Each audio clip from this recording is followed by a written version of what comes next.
This booklet has been passed down from my grandmother, Terri McGarry. Lived in Calairs, Pennsylvania her whole life. The book is dated about 1933. When she passed in 1998, we, of course, had to go through her house and her things. And we noticed that even though she didn't have much money, they were a poor mining family, immigrated from Italy. The things that meant the most to her and that survived in her home were medals, relics, books, missals, novenas, just examples of her faith. She lived through a time of great turmoil, not unlike what we're facing today, the Great Depression, wars, flu epidemics, different things that, brought challenges to her. But what I always remember about my grandmother was she had a tremendous amount of faith. She prayed, and she passed that along to my mother, who has a tremendous amount of faith and who had her struggles with her health.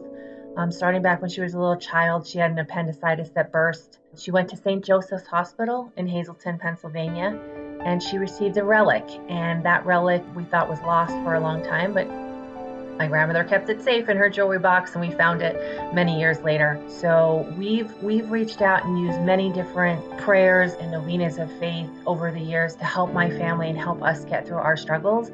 But the one constant in all of our prayers and our faithly journey has been the Miraculous medal and the Miraculous medal novena. As you can see, here's my medal. My sister and I both have them, and so does my mom. We have the same exact one. My grandmother's was the traditional oval. But we do wear it with a great amount of faith.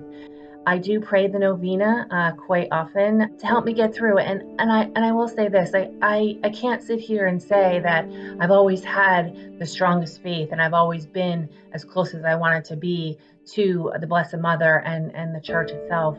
We all have struggles, and I feel we all have things in our lives that when we should be closest to our faith and we should be closest to Mary and our Lord, sometimes we get in our own way of that. And it takes something as finding a book like this in your drawer, and you say to yourself, oh, there's my Nana's book.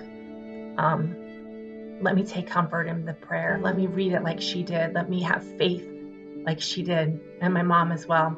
And it's brought me great comfort. And I will say that another one of the things, especially right now, that is bringing me a lot of comfort from this old little book are the rays that are shared in the back.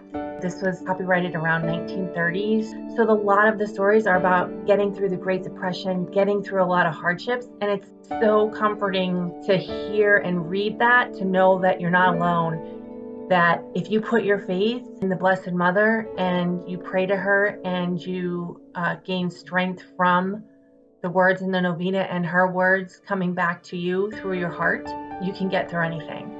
So I pray that you have your own novena and your own story about the Blessed Mother and the Miraculous medal. I'm glad that I was able to share mine with you, and I wish you all the best, and God bless.